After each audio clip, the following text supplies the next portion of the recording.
Down through the ages, the inhabitants of ancient civilizations have tried to predict the future. Delphi in Greece is an example of such a desire. You know, famous people like Alexander the Great and the Roman Emperor Nero consulted the Oracle of Delphi so they could know the future.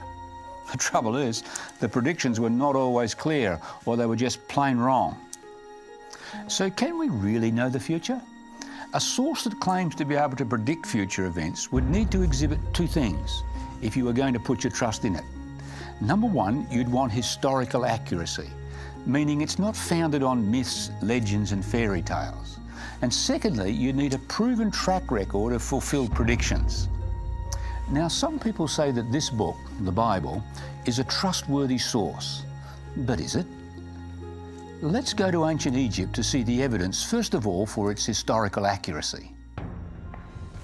The biblical story of Joseph explains how he became a slave of the Egyptians, and during his time there, Egypt went through a devastating 7-year famine. Now, recent ice cores found in Mount Kilimanjaro in Tanzania, which is the mountain which supplies the Nile with its waters, have revealed that a drought did take place around 3,600 years ago, around the time the Bible sets Joseph's story. So here you see we have modern science validating the account of Joseph written in ancient manuscripts thousands of years ago. The Bible documents the story of Moses and the Exodus and of the 10 plagues that devastated the land of Egypt. The Leiden National Museum of Antiquities in Holland houses the Ipuwer Papyrus, which was written in the 13th century BC. That's about 100 to 200 years after the Exodus. This papyrus describes a series of catastrophic events, very similar to the Bible's 10 plagues.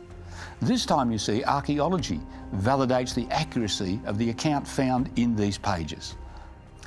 The Bible informs us that around 600 BC, Pharaoh Necho of Egypt was defeated at Carchemish by the Babylonian king Nebuchadnezzar. Now, this is what it says.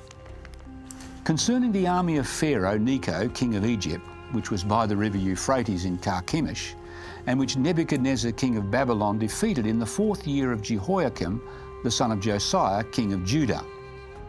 Now, the Babylonian Chronicle in the British Museum agrees with the biblical record of the defeat of Necho at Carchemish by Nebuchadnezzar. So not only is the Bible accurate in what it records about ancient Egypt, but its predictions we're going to discover about Egypt reveal it has a proven track record of fulfilled predictions. One of the Bible's predictions was about Memphis. Now, Memphis, or Noph as it was called in ancient times, was the capital of Egypt for some 500 years. Now, the Egyptians worshipped some 2,000 gods, and Memphis was also a centre of this idolatry. Around 600 BC, a prophet called Ezekiel, whose writings are found in the Bible, made this incredible prediction about the idols of Memphis, or Noph. Thus says the Lord God, I will also destroy the idols and cause the images to cease from Noph. But that's not all.